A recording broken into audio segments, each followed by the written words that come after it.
Human এবং AI এই দুইটার মধ্যে পার্থক্য কি? আমরা ম্যাক্সিমাম টাইমই হচ্ছে চিন্তা ভাবনা করি যে এআই অবশ্যই হিউম্যানের চাইতে অনেক বেশি বেশি পাওয়ারফুল।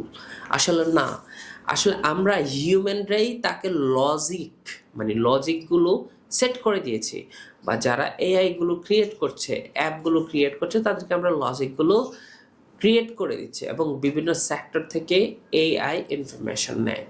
এখন আপনি যদি হিউম্যানের সাথে এআই এর মিল দেখতে চান, সেক্ষেত্রে আপনাকে অবশ্যই দেখতে হবে যে আসলে হিউম্যানরা লজিক্যালি কি চিন্তা করে আর এআই লজিক্যালি কি চিন্তা করে, এটা রাইট থিং। আর যদি আপনি মনে করেন যে পরে হাসতেছেন ভেতরে কষ্ট, ঠিক আছে, এআই কিন্তু এটা করতে পারবে না। আবার আপনি যদি মনে করেন যে উপরে এক কথা বলছেন ভিতরে আরেকটা উদ্দেশ্য, এআই কিন্তু আপনার এটা করতে পারবে না। বাট এআই আপনাকে এই পথটা দেখাতে পারবে, কারণ তার এখানে সেট করা আছে যে হচ্ছে কিছু মানুষ আছে উপরে এক কথা বলে ভিতরে আরেক কথা বলে। এই ধরনের মানুষগুলো কি বলা হয়, তখন দেখবেন আপনি এটা পাবেন। বাট সে ডিরেক্টলি এই সেন্সটা কখনো নিয়ে আসতে পারবে না। বুঝতে পেরেছেন?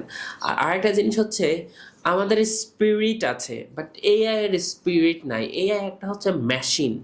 আমরা আল্লাহ প্রদত্ত, মানে আল্লাহ আমাদের ক্রিয়েট করেছে। আর আল্লাহ পৃথিবীর মধ্যে যেই থিংসগুলো দিয়েছে এগুলো আমরা প্রক্রিয়াজাত করে এআই বানাচ্ছি। সো এআইটা কিন্তু অবশ্যই হিউম্যান দ্বারা প্রক্রিয়াজাত। কার কার জিনিস? আল্লাহর দেওয়া জিনিসগুলো। বুঝতে পেরেছেন? সো এআই এর সাথে হিউম্যানের সাথে কখনো মানে কম্পেয়ার করবেন না। অনেকে বলে যে হচ্ছে হিউম্যানের রিপ্লেসমেন্ট ফিউচারে এআই হবে। এআই ফিউচারে হিউম্যানদেরকে হেল্প করবে, ঠিক আছে, বাট হিউম্যানের রিপ্লেসমেন্ট কখনোই হতে পারবে না, কখনোই হতে পারবে না। বাট তার হেল্প আপনার 95% আপনাকে হেল্প করবে, একজন হিউম্যানকে হেল্প করবে। বাট হিউম্যানের রিপ্লেসমেন্ট সে কখনো হতে পারবে না।